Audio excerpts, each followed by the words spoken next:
Right, everyone, welcome back to the third and final part of this Picador game that we're creating inside of Scratch. All we're going to do now is just add some sound effects or some music in the background to help create the mood for all of the different places that our sprite visits. Now, to do that, make sure that the sprite is selected by clicking on it. Go to Sounds. I'm not going to use Meow. So I go down here, choose a sound, and I click on this. Now I know that the music is normally under loops. So I click on loops, and what you can do whenever you hover over a specific play button, it should start playing that sound. If your internet connection is a bit slow, just wait a while until it's there. Now I know a couple of these sounds, I think, oh, that's quite loud, but I'm going to use this one, my happy sound. Um, Maybe just select the whole thing. Remember, you can make it softer, for example. I'm just going to do that. And let's see if we can find like a scary sound. Click on loops again. I think there was a mystery. Let's see. Ooh, perhaps this one can work. Just select the whole thing again and just say softer, softer, softer. And that seems about right. Now you can obviously play around with this and in your own time as well. I'm not going to add another sound for the main screen.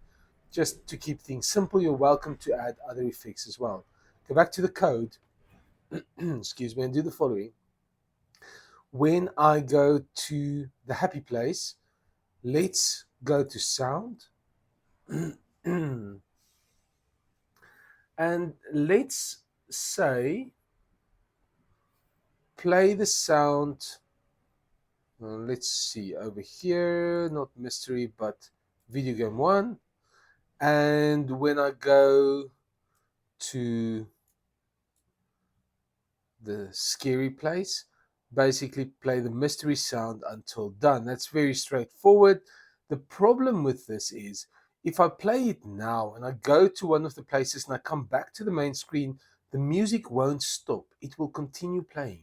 So all I want to do to make sure that all the sounds are stopped, I just take the stop all sounds. And when the space key is pressed, I stop all sounds.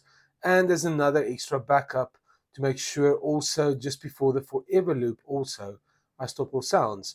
Right, everything should work perfectly now, guys. Let's have a look at our final end product.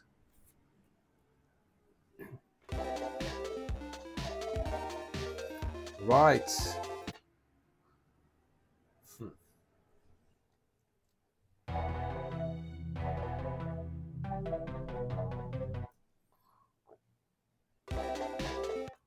Okay, there's a bit of a glitch here. Obviously, the glitch is as follows. I should, let's see if I can delete this one block and delete this one block. I should have added the sound at the end every time of this block over here, so that it only plays after everything else. Right, let's run it now. So this looks nice, and then the sound starts. Go back. This is scary. And go back. Right, guys and girls, that's it for today's lesson and for Picador. You're welcome to play around. Obviously, you can make the whole experience a bit more smooth, but you've learned quite a bit of code. And that's the most important thing, is to make sure you understand what you've done here. As always, the handouts will contain all the code that you can play around with. Good luck. I hope to see what you guys made when we see each other again in our next session. Have a nice evening.